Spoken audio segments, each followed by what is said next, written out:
Everyone applauded my parents for 15 years of sacrifice. My grandfather announced with tears in his eyes, and for one horrible second, I forgot how to breathe. The sound of clapping filled the dining room so suddenly that it startled me. Wine glasses trembled lightly against the polished oak table. My mother reached for my father's hand with a soft smile, the kind she always used when people were watching.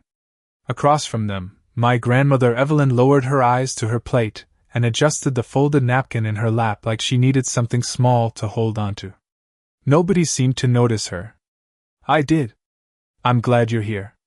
Stay with me until the end, and tell me where you're listening from, because I still can't believe what happened that night inside my parents' house in Connecticut. The dinner was supposed to celebrate my acceptance into Yale Law School. My mother had hired a private chef. White roses sat in crystal vases down the center of the table. Soft jazz drifted through hidden speakers in the ceiling. Everything looked beautiful in the careful, expensive way my mother loved. She believed appearances could fix anything. The dining room glowed gold beneath the chandelier while 20 people smiled and laughed over steak, roasted potatoes, and expensive wine. My father stood near the fireplace with one hand in his pocket, already halfway through another speech about hard work and family values. He always sounded confident in front of people.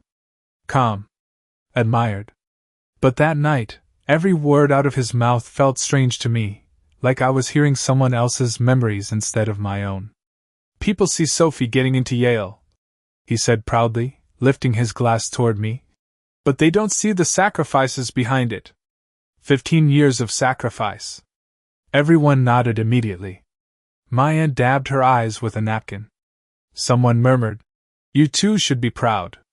Then came the applause. Loud. Warm. Endless. My mother smiled graciously as if she practiced the moment in the mirror. "There were nights we barely slept," she said softly. "But every second was worth it for our daughter." Daughter. The word hit me strangely. I looked down the table toward my grandmother. Again. Evelyn sat quietly in her pale blue cardigan, the same one she'd worn every winter for as long as I could remember. Her silver hair was pinned neatly behind her ears. She smiled when people glanced her way, but it was the polite smile older women learn to wear when they've spent years trying not to inconvenience anyone. A waiter passed behind her offering champagne refills. Nobody asked if she wanted one. I stared at her hands resting beside her plate. The skin looked thin now, almost translucent beneath the soft dining room lights. Those hands used to braid my hair before school every morning. Those hands packed my lunches. Held my forehead during fevers. Signed permission slips. Clapped the loudest at every piano recital and every school play, even when only 3 parents showed up in the audience. My parents traveled constantly when I was growing up. Business conferences. Real estate events. Networking dinners in Manhattan. They always had important places to be. Important people to impress. Meanwhile, my grandmother was the one who sat beside me during thunderstorms because I was terrified of lightning until I was 13 years old. She was the one who slept upright in a stiff hospital chair when I got pneumonia in 7th grade. I still remembered waking up in the middle of the night with tubes in my arm and seeing her reading a worn paperback under the dim hospital light because she refused to leave me alone. But nobody at that table mentioned any of that. "Melissa practically raised that girl by herself," my uncle said with a laugh. "Daniel too. You both gave up so much." More nodding. More applause. My grandmother lowered her head slightly and reached for her water glass.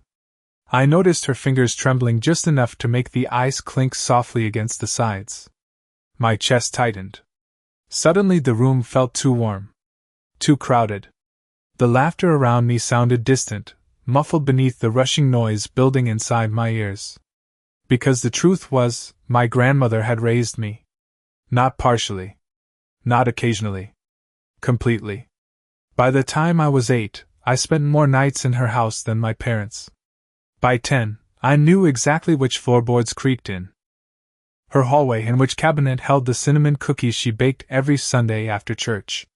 She taught me how to drive in the empty parking lot behind St. Matthew's. She stayed awake helping me study for exams while my parents attended charity galas in New York. She remembered every teacher's name, every allergy, every heartbreak, every dream I ever whispered out loud.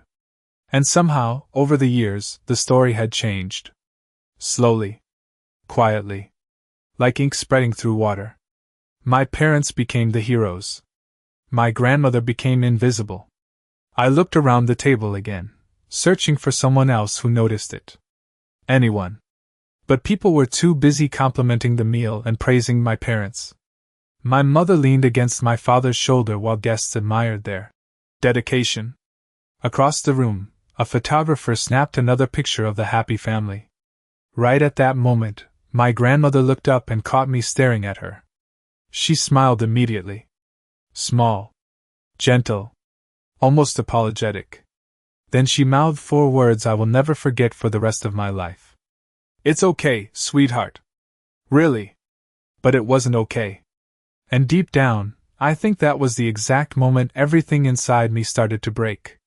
The applause eventually faded into the soft clinking of silverware and low conversations, but something inside me still felt painfully loud. I barely touched the filet mignon sitting on my plate. Across the table, my mother laughed as she described how stressful it had been, balancing motherhood and career goals. My father nodded beside her with that same practiced expression he used during business presentations, serious enough to seem sincere, relaxed enough to seem humble. Guests admired them openly. One of my father's partners even raised his glass again and said, "You two are proof that good parenting still exists." Everyone smiled. Everyone except my grandmother. Evelyn quietly cut her green beans into tiny pieces she barely ate. I noticed she kept smoothing the edge of her napkin against the tablecloth over and over again, like she needed something repetitive to steady herself. The chandelier reflected softly against her water glass, and for a moment she looked smaller than I had ever seen her. Smaller than the woman who used to carry me up 2 flights of stairs after I fell asleep on the couch watching movies. Smaller than the woman who worked double shifts at the public library so she could afford my orthodontist appointments without asking my parents for help.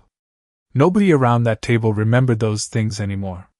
Or maybe they did. Maybe pretending not to remember was simply easier. My mother stood to refill wine glasses, her silk dress catching the warm dining room light perfectly.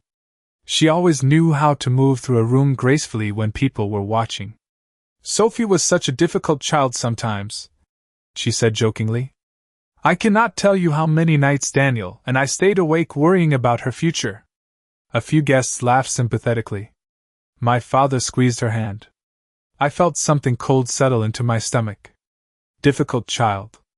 The phrase echoed strangely in my mind because most of my childhood memories involved trying very hard not to cause problems for anyone. Especially my parents. I remembered sitting silently in the back seat while my mother took conference calls during long drives. I remembered waiting by windows at my grandmother's house because my parents promised they would come for Christmas Eve dinner and arrived after dessert was already gone. I remembered learning very early how not to ask for too much attention because everybody important always seemed tired. But my grandmother never acted tired around me. Even when she was exhausted, she still sat beside me helping with science projects at midnight. She still braided my hair before school while coffee brewed quietly in the kitchen behind us. She still packed little handwritten notes inside my lunchbox every Friday. "Good luck on your spelling test. Do not forget your violin after school. Proud of you always." Tiny notes, folded into squares so small they fit beside apple slices and peanut butter sandwiches. I could suddenly see those notes as clearly as if they were still sitting in front of me. My throat tightened. At the far end of the table, my cousin Rebecca leaned toward me with a smile. "Your parents must feel amazing tonight," she whispered. "They worked so hard for you." I opened my mouth to answer, but no words came out immediately. Instead, I looked toward my grandmother again. Evelyn was listening politely while my aunt described a vacation to Napa Valley. She nodded at the right moments. Smiled gently when expected. Invisible in the exact way older women often become invisible at family gatherings once people decide their role is simply to sit quietly and be grateful to still be included. Then my mother crossed the room carrying a leather photo album. "I almost forgot," she announced brightly. "I wanted everyone to see some memories before dessert." My chest tightened instantly. She placed the album in the center of the table and began turning pages slowly for the guests. Pictures from dance recitals, school awards, soccer games, family vacations. But as page after page passed beneath the dining room lights, I noticed something unsettling. My grandmother barely appeared in any of them. There were hundreds of photographs, yet somehow Evelyn existed only at the edges. A blurred figure in the background holding coats. Half visible near a doorway during Christmas morning. Sitting alone at the corner of a graduation party table, while everyone else faced the camera. Meanwhile, my parents stood front and center in almost every picture, smiling like the stars of a perfect family advertisement. My mother laughed softly while guests admired the photos. "We were always there for every milestone," she said proudly. My grandmother lowered her eyes again. That was when I realized this was not accidental. It was careful. Years of careful editing. Careful storytelling. Careful omissions repeated so many times that eventually they became accepted as truth. My pulse started beating harder beneath my ribs. Suddenly I remembered something strange from when I was 13 years old. I had won second place in a statewide writing competition, and afterward my grandmother took me out for pancakes at a tiny diner near Hartford because my parents missed the ceremony for a charity fundraiser in Boston. I remembered posting a picture online that night. Just me and Evelyn smiling in a booth beside melting butter. Packets and empty syrup cups. The next morning, the picture was gone from my social media. My mother told me she deleted it because the lighting made everyone look old and tired. At 13, I believed her. Sitting there now beneath the chandelier glow while guests praised my parents' devotion, I finally understood what she had really meant. Beside me, my grandmother reached quietly for her purse. "I think I should head home soon," she said softly. Nobody protested very hard. My grandmother stood carefully from the table, smoothing the front of her cardigan with both hands the way she always did whenever she felt uncomfortable but did not want anyone else to notice. "Thank you for dinner," she said softly. "Everything was lovely." My mother barely looked up from the photo album. "You are leaving already?" she asked, though her tone carried more politeness than disappointment. "It is still early." Evelyn smiled gently. "Long drive home." Her house was only 25 minutes away. I knew she was lying. Nobody stopped her as she reached for her coat hanging near the foyer. Nobody insisted she stay for dessert. My father was busy opening another bottle of wine, while guests drifted into smaller conversations around the dining room. The evening moved forward without her almost instantly, like the room itself adjusted to her absence too easily. That hurt more than anything else. I watched her slip her purse over her shoulder. For one brief second, our eyes met across the room again. She gave me the same small smile she had worn my entire life whenever she wanted to reassure me that she was fine, even when she clearly was not. Then she quietly walked toward the front door alone. Something inside me snapped tight. "I will be right back," I said suddenly, standing so fast my chair scraped against the hardwood floor. My mother looked startled. "Sophie, dessert is coming out." But I was already moving toward the foyer. Cool night air rushed against my skin as I stepped outside. My grandmother had only made it halfway down the stone walkway leading toward the driveway. The porch lights cast long golden shadows across the lawn, while distant crickets hummed softly. Somewhere beyond the trees. "Grandma," I called. She turned immediately, startled. "Sweetheart, you should stay inside." I walked toward her quickly. "I will drive you home." "Oh no," she said gently. "You should enjoy your evening." I stared at her for a long moment beneath the porch light. Up close, she looked exhausted. Tiny lines around her eyes seemed deeper tonight somehow. Her lipstick had faded almost completely after dinner, leaving her looking fragile in a way I had never allowed myself to fully notice before. Did that speech bother you? I asked quietly. Her expression changed only slightly, but I saw it. A flicker. Fast and painful. Then gone. Of course not, she said softly. Your parents are proud of you. I felt anger rise sharply in my chest, confusing and hot. But you raised me. She looked down immediately. Your parents provided for you. That is not the same thing. The night grew very still around us. Somewhere inside the house, laughter drifted faintly through the open doorway. My grandmother wrapped her cardigan tighter around herself against the chilly Connecticut air. Families remember things differently sometimes, she said after a moment. That is all. I stared at her in disbelief. They erased you. She shook her head gently, almost pleading with me now. Do not make tonight difficult. Difficult. The word landed heavily because suddenly I realized how often she had protected everyone else from discomfort, even at her own expense. Every missed recital. Every forgotten birthday pickup. Every holiday where she quietly filled empty spaces without expecting credit. She had spent 15 years making life easier for people who slowly learned they could take her love for granted. I remembered being 9 years old with a terrible fever while my parents attended a fundraising event in Chicago. My grandmother sat beside me all night changing cool washcloths across my forehead, while old sitcom reruns played softly in the background. Around 3 in the morning, I woke up crying because I thought I heard thunder outside. She climbed into the narrow twin bed beside me without hesitation and held my hand until I fell asleep again. The next afternoon, my mother arrived home carrying shopping bags from Michigan Avenue and kissed the top of my head before telling friends later how terrifying it had been caring for a sick child. At the time, I believed her version of the story because children trust the loudest voices around them. Standing there now beneath the porch light beside the woman who had actually stayed awake all night, I suddenly felt ashamed of how long it had taken me to see things clearly. Why did you never say anything? I whispered. Evelyn gave a small tired smile. Because I loved you more than I needed recognition. My throat tightened painfully. She reached up and brushed a loose strand of hair behind my ear exactly the way she had done since I was little.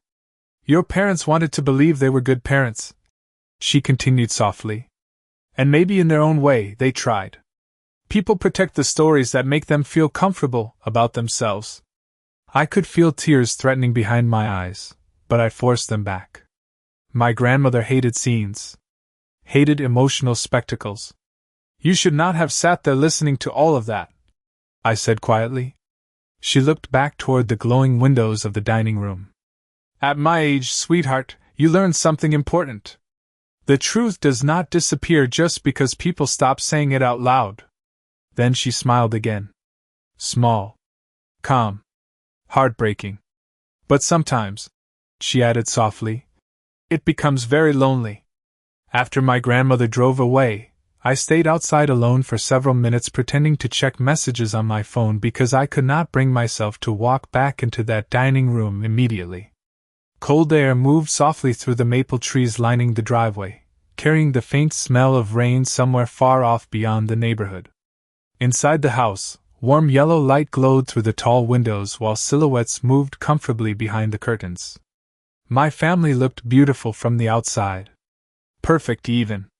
The kind of family people admired at charity galas and country club dinners. The kind of family that smiled easily in Christmas cards. I used to believe those pictures told the truth. But standing there alone in my heels on the stone walkway, I realized something unsettling. My parents had never exactly lied about loving me. They had simply learned how to turn love into performance. And somehow my grandmother had spent years disappearing quietly behind that performance so completely that even I stopped noticing. When I finally walked back inside, dessert had already been served.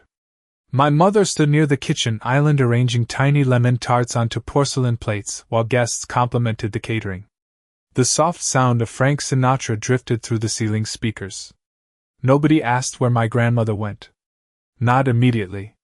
My father handed me a fresh glass of wine the second I entered the room. There she is, he said cheerfully. Future Yale attorney.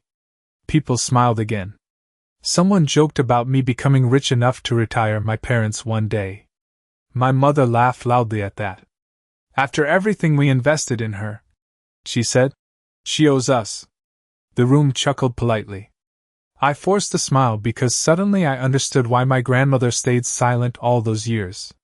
Speaking the truth inside a room built on appearances felt almost impossible. It would not sound dramatic. It would sound awkward. Ungrateful. Cruel. That was the genius of it. My mother had spent years shaping stories carefully enough that anyone questioning them looked unreasonable. You should post those old ballet photos tomorrow, my Aunt Rebecca said while flipping through the album again. The ones from Sophie's Nutcracker performance. Melissa looked like the proudest mother in the world. I froze slightly. I remembered that recital clearly because my grandmother had sewn rhinestones back onto my costume at 2 a.m. after another dancer accidentally stepped on it backstage during rehearsal. She sat cross-legged on the hotel carpet wearing reading glasses and threading tiny silver beads one by one while I cried because I thought the ruined costume meant I could not perform. My mother had missed the rehearsal entirely because she was in Palm Beach for a real estate conference. But in every photograph afterward, she stood center stage beside me holding flowers while my grandmother remained somewhere behind the curtains cleaning makeup stains from my tights. Suddenly more memories started surfacing rapidly, painfully, like puzzle pieces clicking into place all at once. The middle school science fair where my father proudly told neighbors he spent weekends helping build my project even though my grandmother was the one who stayed awake painting cardboard display boards until sunrise. The summers my parents described as family vacations, even though my grandmother spent most of those trips babysitting me inside hotel rooms while they attended networking dinners. Even my college application essays. My mother loved telling people how she guided me through every draft. In reality, my grandmother sat beside me night after night at her small kitchen table correcting grammar mistakes while chicken soup simmered quietly on the stove. My chest tightened harder with every memory. Across the room, my mother suddenly touched my arm gently. "Sweetheart, are you all right?" she asked. Her voice sounded concerned in exactly the right way. Carefully measured. Publicly loving. I looked at her for a long moment before answering. Why was Grandma barely in any of the photo albums? Her smile flickered almost invisibly. Then returned. "Oh, honey," she said lightly. "Your grandmother always hated cameras." That was not true. I knew immediately it was not true because I owned dozens of old disposable camera pictures from childhood where Evelyn smiled brightly beside me at pumpkin patches, county fairs, birthday breakfasts, and school events. She did not hate cameras. She hated imposing on people. There was a difference. "She practically raised me," I said quietly. My mother's expression changed slightly this time. Not anger exactly. More like irritation wrapped carefully inside politeness. "That is a little dramatic," she replied with a soft laugh. "Your grandmother helped sometimes, of course. But your father and I sacrificed a lot for this family."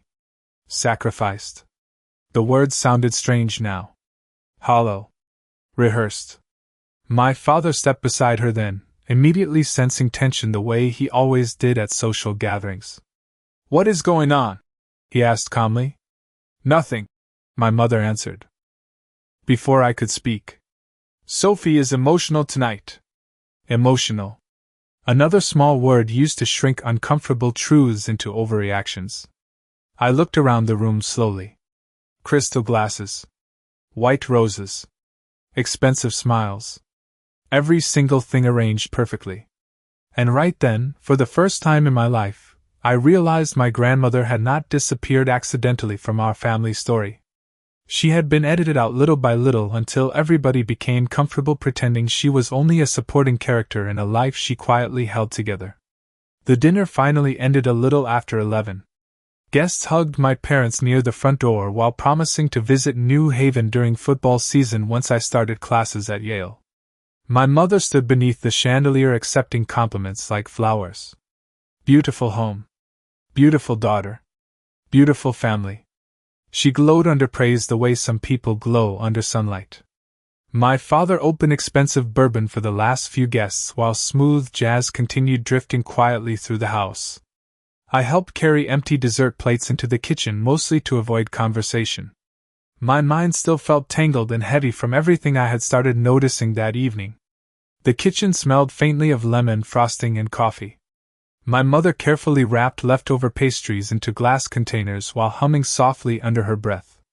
She looked perfectly calm again, as though our conversation earlier had never happened. "You embarrassed me a little tonight," she said casually without looking up.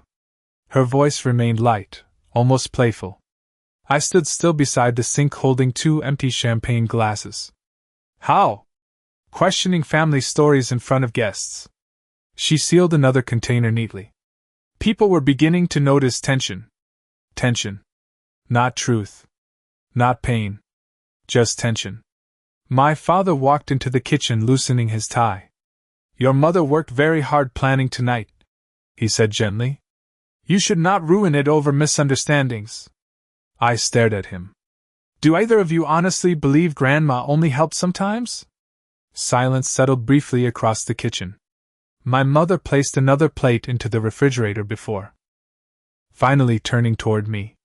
"Your grandmother has always had trouble letting go," she said carefully. "She became too emotionally dependent on you when you were young." I almost laughed from disbelief. Emotionally dependent. The woman who sacrificed her retirement savings for my braces. The woman who drove 80 miles round trip 3 times a week for my violin lessons because my parents were too busy. Suddenly every memory seemed sharper now that I was finally looking at them honestly. "She raised me," I repeated quietly. My mother crossed her arms. "No, Sophie. We provided your life. We paid for your schools, your camps, your opportunities. Your grandmother babysat. There is a difference." Babysat. The word hit me strangely because babysitters leave at the end of the night. Babysitters do not sit awake sewing Halloween costumes until dawn. Babysitters do not memorize asthma medication schedules or spend entire paychecks replacing broken laptops before finals week. My father stepped forward slightly, his voice calm in the way executives speak during difficult meetings. "Your grandmother always preferred playing the martyr." My chest tightened hard. "That is not true." "Sweetheart," my mother interrupted gently. "You are remembering childhood emotionally. Children naturally attach themselves to whoever spends the most time with them. That does not erase parental sacrifice." Sacrifice again. Always that word. It floated through the kitchen like something rehearsed over many years until even they believed it completely. Before I could answer, my phone vibrated softly against the marble counter. A text message. Unknown number. I glanced down automatically. It was a single sentence. "Your grandmother was never supposed to disappear from those photos." My stomach tightened instantly. Another message followed before I could respond. "Check your email when you get home." Then the number went silent.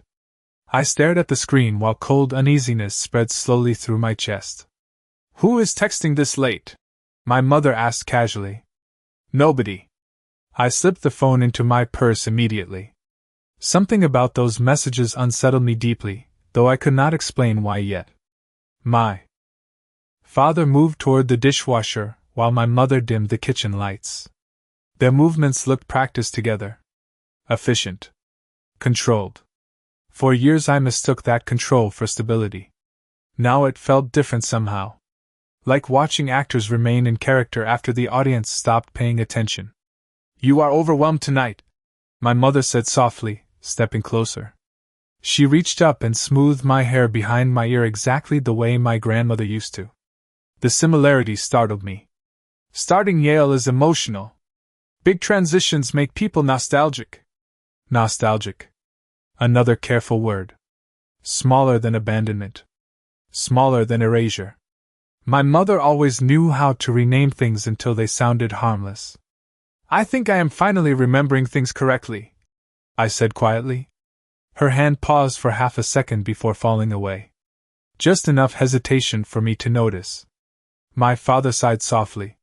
"Do not turn this into something ugly, Sophie." "Ugly?" I realized then that appearances mattered more to my parents than honesty ever had. Truth only remained acceptable as long as it looked polished enough for company. I drove home just after midnight through quiet Connecticut streets lined with dark colonial houses and trimmed hedges glowing silver beneath streetlights. My apartment felt unusually silent when I walked inside. I kicked off my heels near the door and immediately opened my laptop at the kitchen counter. For several seconds I just stared at the unread email waiting in my inbox from an unfamiliar address. No subject line. Only one attachment labeled original_family_archive.zip. My pulse started beating harder as I clicked it open. Hundreds of old photographs loaded slowly across the screen. Birthday parties. School plays. Christmas mornings. Summer cookouts. But unlike the polished albums at my parents' house, these pictures looked real. Unedited. Messy. Honest. And in almost every single one, my grandmother was there. Holding me. Feeding me birthday cake. Brushing my hair. Sitting beside hospital beds. Clapping in school auditoriums. Smiling beside science fair posters at 2 in the morning while glue sticks and construction paper covered kitchen tables. In photo after photo, she was not standing at the edges of my life. She was standing at the center of it. Then I noticed something else. Many of those same pictures existed in the family albums downstairs at my parents' house tonight. Except somehow, in those versions, my grandmother had been cropped out. I sat at my kitchen counter until nearly 3 in the morning scrolling through photographs that felt less like memories and more like evidence. Every image seemed to expose another small lie I had accepted without question for years. In one picture, I was 6 years old wearing rain boots 2 sizes too big while holding my grandmother's hand outside my elementary school during a snowstorm. I remembered that day clearly because school closed early and my parents were both unreachable. My grandmother drove 40 minutes through heavy sleet to pick me up while other children left with their mothers and fathers. In the cropped version hanging in my parents' upstairs hallway, only I remained in the frame. Another photo showed my 8th birthday party inside my grandmother's tiny backyard. Plastic folding chairs. A grocery store cake with crooked frosting flowers. Streamers hanging unevenly from tree branches because she decorated everything herself after working an 8-hour shift at the library. In the edited album version downstairs at my parents' house, my mother stood smiling beside the cake while my grandmother's arm had been cut off at the edge of the picture. My stomach turned slowly as realization settled deeper and deeper inside me. This had not happened once or twice. It had happened systematically. Deliberately. Over years. There were scanned receipts too. Summer camp payments signed by Evelyn Carter. Emergency dental bills. Violin lesson invoices. Prescription pickups. School tuition deposits made during periods when my father's business was supposedly struggling. The deeper I searched through the archive, the clearer one truth became. My grandmother had not simply helped raise me. She had quietly carried entire sections of my childhood, while my parents collected credit for the outcome. Around 3:30 in the morning, I finally noticed one final folder buried at the bottom of the archive labeled voice_messages. My chest tightened as I clicked it open. There were dozens of audio files organized by year. At first I hesitated because listening suddenly felt invasive somehow, like stepping into private moments not meant for me. But then I pressed play on the first recording. My mother's voice filled the quiet apartment almost immediately. "Hi Evelyn, it is Melissa. Daniel and I are stuck in Philadelphia another night. Can Sophie stay with you until Sunday? Also, she needs her asthma medication after dinner. Thank you. You are a lifesaver." Another recording. "Mom, I forgot Sophie has a dentist appointment tomorrow morning. Can you take her? I already promised clients I would be in Boston." Another.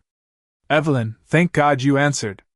Sophie has a fever again and Daniel cannot miss his meeting tomorrow. Can you stay overnight?" File after file. Year after year. Sometimes rushed. Sometimes exhausted. Sometimes affectionate. But always the same pattern. Dependence disguised later as occasional help.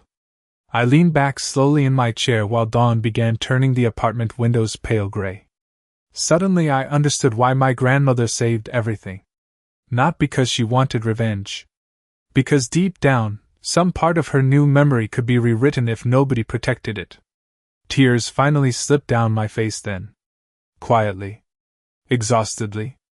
Not because my parents had been imperfect. Nobody expects perfect parents. What shattered me was the careful reshaping of reality afterward. The way gratitude had been redirected over time until the person who sacrificed most became almost invisible inside her own family story. My phone buzzed softly against the counter around 7 that morning. My mother. I stared at the screen for several seconds before answering. "Good morning, sweetheart," she said brightly. Her voice sounded perfectly normal. "Your father and I are meeting the Taylors for brunch later. Do you want to join us?" I almost could not believe how ordinary she sounded after everything I discovered overnight. "No, thank you," I said quietly. A pause followed. "Are you still upset about last night?" Upset. Such a small word. Again. "Who sent me the archive?"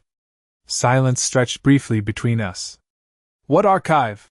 she asked carefully. I closed my eyes. Even now. Even after all these years. Instinctively protecting the performance first. "The original family photos," I said. "The voice messages. The receipts." Another silence. Longer this time.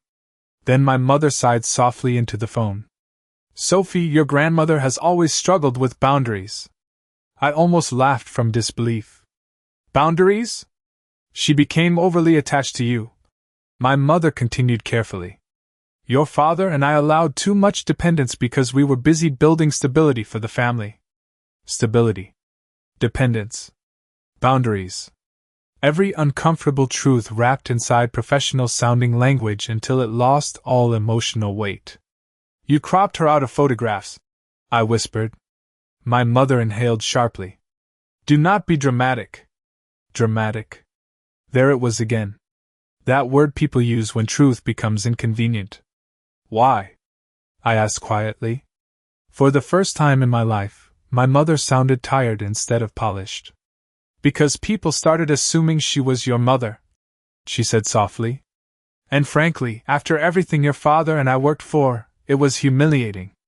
The apartment went completely silent around me.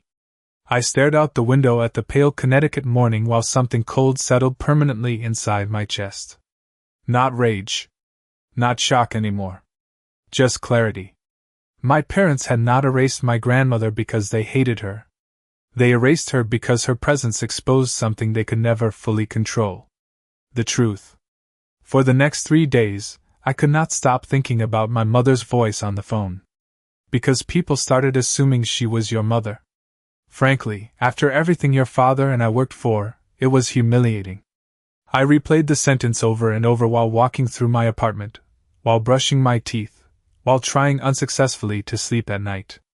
The cruelty of it was almost quiet enough to sound reasonable at first. That was what made it dangerous. My parents had spent years convincing themselves that image management was the same thing as protecting the family. Somewhere along the way, they stopped seeing my grandmother as a person and started seeing her as a complication. A visual contradiction inside the polished version of parenthood they wanted everyone else to admire. Thursday afternoon I drove to my grandmother's house without calling first. The small white Cape Cod home looked exactly the same as it had my entire childhood. Blue shutters. Wind chimes near the porch. Tiny flower beds carefully maintained despite her arthritis. I sat in the driveway for almost a full minute before getting out because suddenly guilt pressed heavily against my chest. Not just guilt toward my grandmother. Guilt toward myself. How had I missed this for so long? The front door opened before I knocked. "I saw your car," Evelyn said softly. She smiled immediately, but I noticed the surprise in her eyes too. "You usually text first." The house smelled faintly of cinnamon and old books. Warm. Familiar. Safe.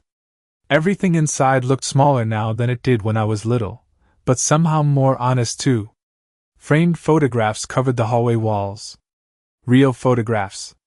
Not carefully curated albums with missing pieces. Here, my grandmother had never erased anyone. My parents appeared everywhere beside me throughout childhood. Smiling at school events. Holding birthday presents. Sitting around Christmas trees. Even after everything, she had protected their place in my memories far more carefully than they protected hers.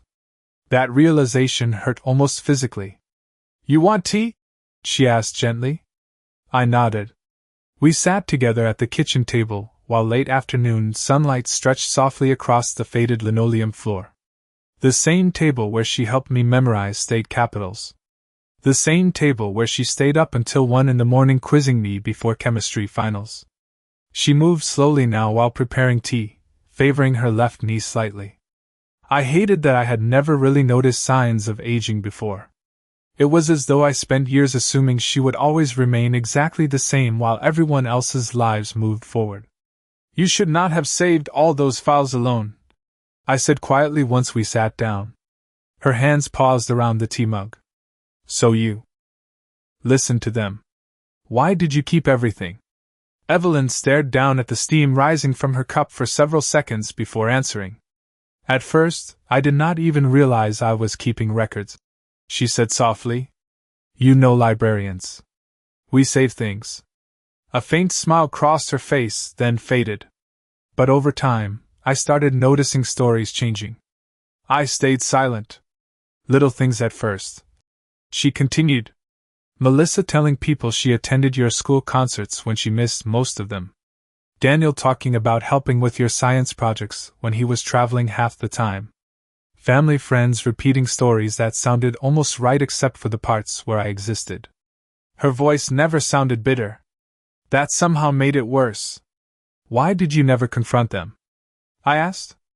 Evelyn looked toward the kitchen window where birds moved around the feeder outside. "Because people rarely react well when you interrupt the version of themselves they worked hardest to believe." I felt my throat tighten again. "But they took your life away from you." She shook her head gently. "No, sweetheart. They took recognition. That is different." The room felt quiet except for the ticking wall clock above the refrigerator. I remembered that clock from childhood too. During thunderstorms, I used to count the seconds between lightning and thunder while sitting right there at the kitchen table eating grilled cheese sandwiches she made for comfort. "I think I hate them a little right now," I admitted quietly. My grandmother's expression softened immediately. "Do not do that to yourself. How can you still defend them?" "I am not defending them." She folded her hands carefully together. "I am protecting you from becoming cruel in return." Tears burned behind my eyes unexpectedly. "You deserve better." For the first time since arriving, something fragile flickered across her face. Not anger. Not self-pity. Just exhaustion. "Maybe," she said softly. "But life becomes very heavy when you spend too many years waiting for people to acknowledge what they owe you." I looked around the kitchen again. The faded curtains. The tiny ceramic magnets from places she took me during summer road trips. The old recipe cards stacked near the stove in her neat handwriting. Suddenly I realized something painful. My grandmother had built almost my entire emotional foundation inside this small house while my parents built their public image everywhere else. Before I could speak again, the doorbell rang unexpectedly. Evelyn frowned slightly. I was not expecting anyone. She stood carefully and walked toward the front door while I remained frozen at the kitchen table. A moment later, I heard another voice inside the hallway. Familiar. Male. Older. "I hope I am not interrupting," the man said quietly. Then my grandmother answered with visible surprise in her voice. "Richard?" A strange feeling settled immediately in my stomach because I recognized that name. Richard Bennett was my father's former business partner. And he sounded nervous. Richard Bennett looked older than I remembered. His hair had turned almost completely silver, and deep lines framed his mouth in a way that made him seem permanently tired. He held a manila envelope tightly against his chest when he stepped into the kitchen behind my grandmother. The second he saw me sitting at the table, His expression shifted awkwardly. "Sophie," he said quietly. "I did not realize you were here." I stood slowly.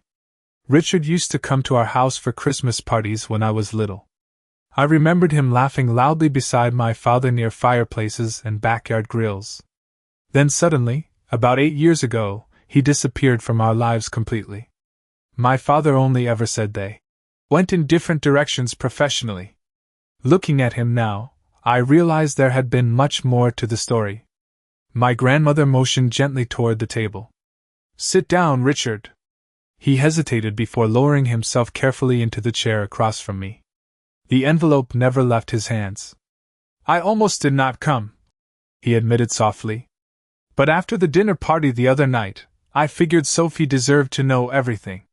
My chest tightened immediately. "How did you know about the dinner?" Richard glanced toward my grandmother briefly before answering. "Somebody sent me photos online." "Of course they did," my mother posted. Carefully curated pictures from every social event within hours. Perfect lighting. Perfect speeches. Perfect family.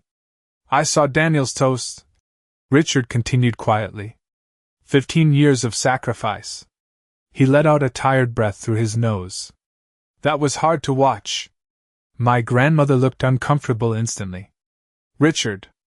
But he shook his head gently. "No, Evelyn. It has gone on long enough." Silence settled heavily across the kitchen. Outside the window, wind stirred softly through the trees while the old wall clock ticked steadily above the refrigerator. Richard finally placed the envelope carefully on the table between us. "Your father used to keep 2 sets of records," he said. I frowned slightly. "Records?" "Business records. Personal records. Public stories. Private realities." He looked directly at me now. "Your parents spent years building an image around themselves. Successful couple. Dedicated parents. Community leaders. Daniel believed appearances created security." I felt coldness creep slowly into my stomach again because every word sounded painfully believable. Richard continued carefully. "About 10 years ago, your father asked me to help organize media materials for a charity award your parents were receiving."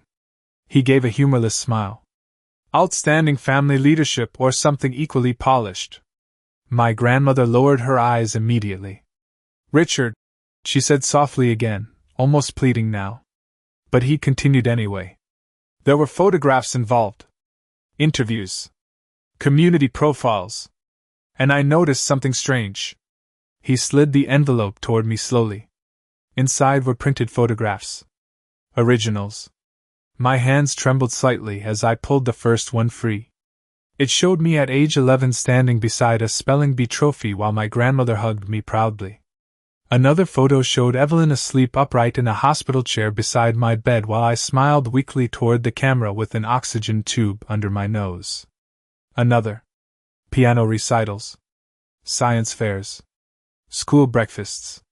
Road trips. My grandmother everywhere. Constant. Present. Real. Then Richard pulled out another stack.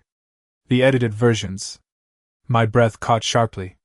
In every single image, Evelyn had either been removed entirely or pushed almost invisibly into the background through cropping and selective framing. "Your father asked me to prepare these for press packets and social campaigns," Richard said quietly. "At first I assumed it was normal editing. But eventually," he stopped. "Eventually I realized what he was doing." My grandmother folded her hands tightly together. "It does not matter anymore. It mattered to them," Richard replied gently. "Otherwise they would not have spent years rewriting it." I stared down at the photographs spread across the kitchen table. My childhood suddenly looked divided into 2 separate realities. One honest. One manufactured. "Why are you telling me this now?" I asked quietly. Richard looked exhausted suddenly. "Because I should have said something years ago." He leaned back slowly in his chair. "I confronted your father once. Told him it looked cruel." "What did he say?" Richard's mouth tightened faintly. "He said families survive by controlling narratives." The kitchen felt painfully quiet after that. Even the ticking clock seemed louder now. And my mother? I whispered. Richard hesitated. Melissa believed perception mattered more than details. She thought Evelyn confused people. Confused people. Such a cold phrase for a woman who gave away most of her life helping raise their child. My grandmother finally spoke then, her voice soft but firm. That is enough. Both of us looked toward her immediately. She sat very still at the kitchen table, sunlight fading softly across her silver hair now. I never wanted Sophie carrying bitterness into adulthood, she said quietly. That is why I stayed silent. Tears burned suddenly behind my eyes. But they stole your place in my life. Evelyn looked at me with heartbreaking calmness. No, sweetheart, she said softly. You still loved me. That was the only part that ever truly mattered. Richard lowered his gaze then as though ashamed to even witness the conversation. After several moments, he reached carefully into his coat pocket and removed a small flash drive. There is one more thing, he said quietly. The original graduation tribute video your mother plans to show at next week's Yale celebration dinner. My stomach tightened instantly. What about it? Richard looked directly at me. You might want to see what they cut out this time. The Yale celebration dinner took place the following Saturday at the Hartford Regency Hotel downtown. My mother planned the entire event herself, which meant every detail looked expensive and carefully controlled. White orchids decorated the ballroom tables. Gold place cards rested beside crystal glasses. A jazz trio played softly near the stage while waiters moved gracefully through the room carrying trays of champagne. Nearly 80 guests attended. Business partners. Family friends. Former professors. People my parents wanted impressed. I arrived 20 minutes early with my grandmother beside me. Evelyn wore a navy blue dress I had never seen before and a simple pearl necklace that rested softly against her collarbone. She looked elegant in the quiet way she always had, though I could tell she felt uncomfortable walking into a room built entirely around appearances. My mother greeted us near the ballroom entrance with immediate surprise. Oh, she said quickly, clearly not expecting us together. You made it. Evelyn smiled politely. Thank you for inviting me. My mother kissed my cheek lightly before leaning closer toward me. The video presentation is beautiful, she whispered proudly. Everybody is going to cry. I looked at her for a long moment without answering. Then I glanced toward my father standing near the stage greeting guests beside a large projection screen already glowing softly behind him. The flash drive Richard gave me rested inside my purse like a second heartbeat all evening. Dinner moved exactly the way my parents wanted. Toasts. Compliments. Applause.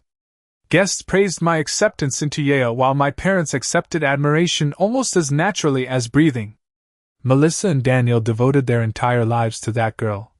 One woman whispered loudly enough for nearby tables to hear. You can always tell when parents truly sacrifice for their children. I watched my grandmother lower her eyes toward her untouched salad plate again. That same quiet movement. That same practiced invisibility. But this time something felt different inside me. Not confusion anymore. Not guilt. Clarity. Halfway through dessert, my father finally stepped onto the small stage holding a champagne glass. The ballroom lights dimmed slightly around him. Before we end tonight, he announced warmly, Melissa prepared a short video celebrating Sophie's journey. Soft applause filled the ballroom. My mother smiled proudly near the front table, while hotel staff lowered the lights further. The projection screen brightened behind my father. I could feel my pulse beating steadily now beneath my ribs, but strangely, I no longer felt nervous. Only calm. My father nodded toward the sound technician near the back wall. Whenever you are ready. The screen flickered once. Then the video began. At first, everything looked exactly the way my parents intended. Baby photos. First birthdays. Christmas mornings. School pictures. My mother's carefully selected narration played softly over piano music describing years of devotion and sacrifice. Guests smiled emotionally around the ballroom. Then suddenly the screen cut black for one brief second. Confused murmurs moved lightly through the room. My mother frowned immediately. Then the image returned. But not the edited version anymore. The original version. The real one. A photograph appeared showing my grandmother asleep beside my childhood hospital bed with one hand still resting protectively over mine. Then another. Evelyn standing in pouring rain outside my elementary school holding an umbrella big enough for both of us. Another. Helping me move into summer music camp while my parents smiled from a phone screen during a video call they missed. The ballroom grew quieter with every image. No dramatic music. No accusations. Just reality. Honest and impossible to ignore. Then the audio recordings began softly through the ballroom speakers. Evelyn, can Sophie stay with you another week? Mom, I forgot the parent-teacher conference. Can you go for us? Thank God you answered. We are stuck in Boston overnight again. My mother's face lost color immediately. My father stood frozen beside the stage staring toward the screen in disbelief. Around the ballroom, guests slowly stopped eating altogether. Forks lowered quietly onto plates. Glasses remained untouched. Nobody spoke. The final video clip appeared last. I was 13 years old sitting beside my grandmother at her tiny kitchen table working on college prep essays years before most kids even considered universities. The camera must have been recording accidentally because neither of us noticed it at the time.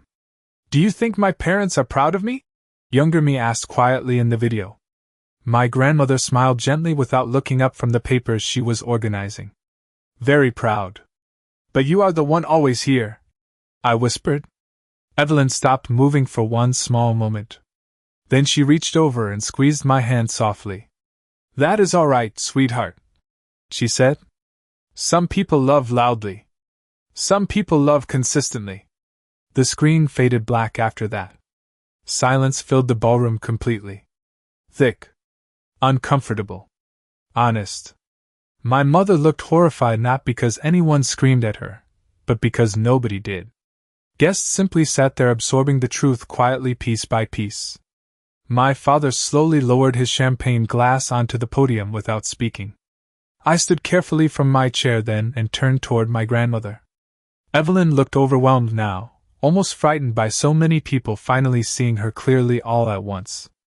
I walked across the ballroom and sat beside her instead of returning to the stage. Then I reached for her hand in front of everyone. The woman who raised me is sitting right here, I said softly into the silence. My voice did not shake. And she never once asked for applause. Nobody clapped after that. Somehow, that made the truth feel even louder.